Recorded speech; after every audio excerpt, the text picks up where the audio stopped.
Hello viewers, বাসায় কিভাবে solar panel স্থাপন করবেন এবং কত টাকা খরচ হবে সব কিছু আজকের এই ভিডিওতে থাকছে। তো এই কিছুক্ষণ আগে আমি এই সোলার প্যানেলটা নিয়ে আসছি কিনে, তো এখনও কিন্তু ঘরেই উঠাইনি। এই যে খালি প্যাকেট ভেঙে জাস্ট ব্যাটারিটা বের করলাম।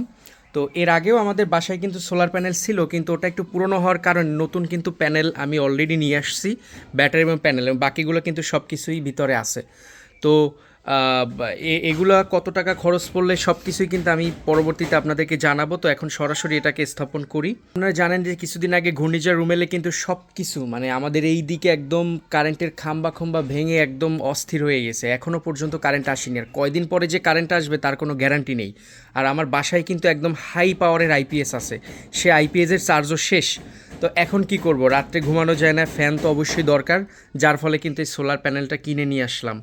তো যাই হোক, এটাকে এখন স্থাপন করব। তো আগেরটাও ছিল 55 অ্যাম্পিয়ারের, ওটা আমি ওটা বিক্রি করে দিয়ে এই নতুনটা নিয়ে আসলাম, মানে এক্সচেঞ্জ করে নিয়ে আসছি।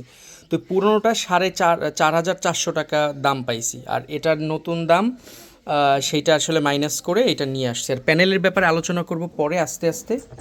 আগে সোলারটা স্থাপন করে আপনাদেরকে দেখেন চাই আমাদের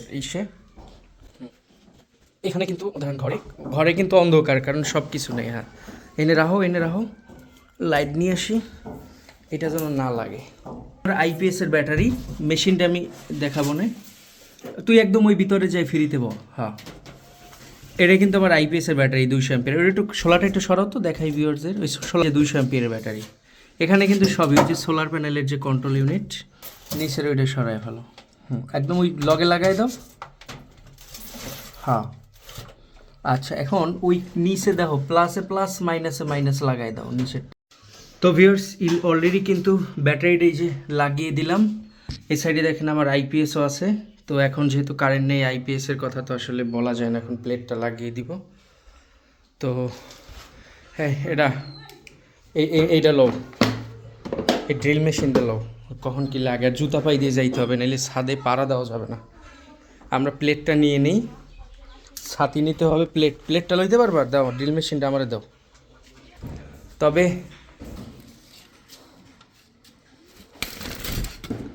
ধর তো ছাতিটা বাইরে এলে উঠতে যা।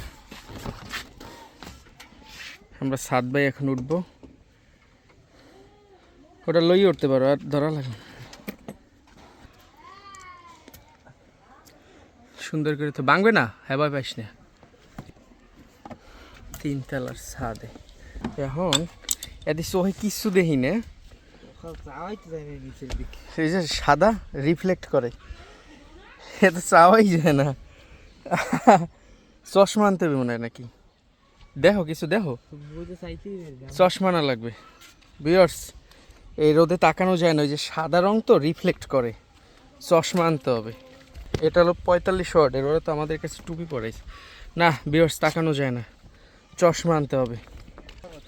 আমরা এইটা দুইটা সংযুক্ত একসাথে দিয়ে লাগিয়ে দিব। তো এগুলো না দেখাই, সরাসরি আমরা লাগিয়ে তারপরে দেখাবো না, এগুলো আর কি দেখাবো। ভিউয়ার্স, অনেক কষ্ট করে রোদের ভিতরে এই দুটো সোলার প্যানেল একসাথে করে স্থাপন করলাম।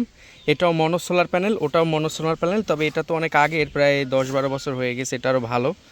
তো এটাও মনো। তো এখন এটার ফ্রেমটা আসলে আজকের বাজার থেকে দেখি ফ্রেম বানাই নিয়ে আসা যায় কিনা, এরকম ফ্রেম বানাই নিয়ে আসতে হবে। হ্যাঁ, তার মানে এটার মাপ, লম্বা এবং চওড়া মাপটা নিতে হবে, ঠিক আছে? মাপটা নিয়ে পরে প্লেটটা বসাইতে হবে। তো আপাতত এইভাবে প্লেটটা রাইখে গেছি রোদে, কোনো রকম চার্জ যাতে হয়। এটাও এই সাইডে দেই। এই দুটো প্লেট, ওটাও রোদ পড়ছে, এটাও রোদ পড়ছে।